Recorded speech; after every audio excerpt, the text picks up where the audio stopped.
Walaupun dia tak solat, tapi dia baik. Siapa tak solat, tidak boleh dikatakan baik. Mana orang yang tak solat, memang orang jahat. Iblis tidak mahu tunduk kepada Adam, bukan kepada Allah. Orang tak solat, tak mahu tunduk kepada Allah. Mana orang tak solat, jahat dari Iblis. Betul tak? Iblis disuruh tunduk pada Allah, Iblis tunduk. Yang dia tak mau tunduk kepada Nabi Adam. Kenapa dia tunduk kepada Allah? Kerana dia tahu Allah itu maha besar.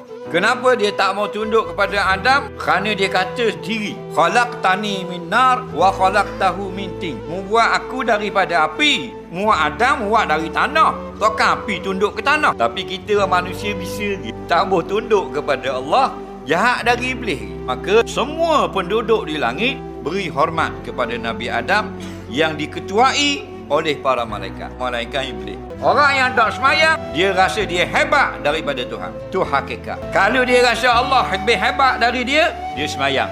Tak khasyuk pun dia semayang kau. Tak awal pun tengah waktu pun dia semayang juga. Kerana apa? Kerana perintah Allah.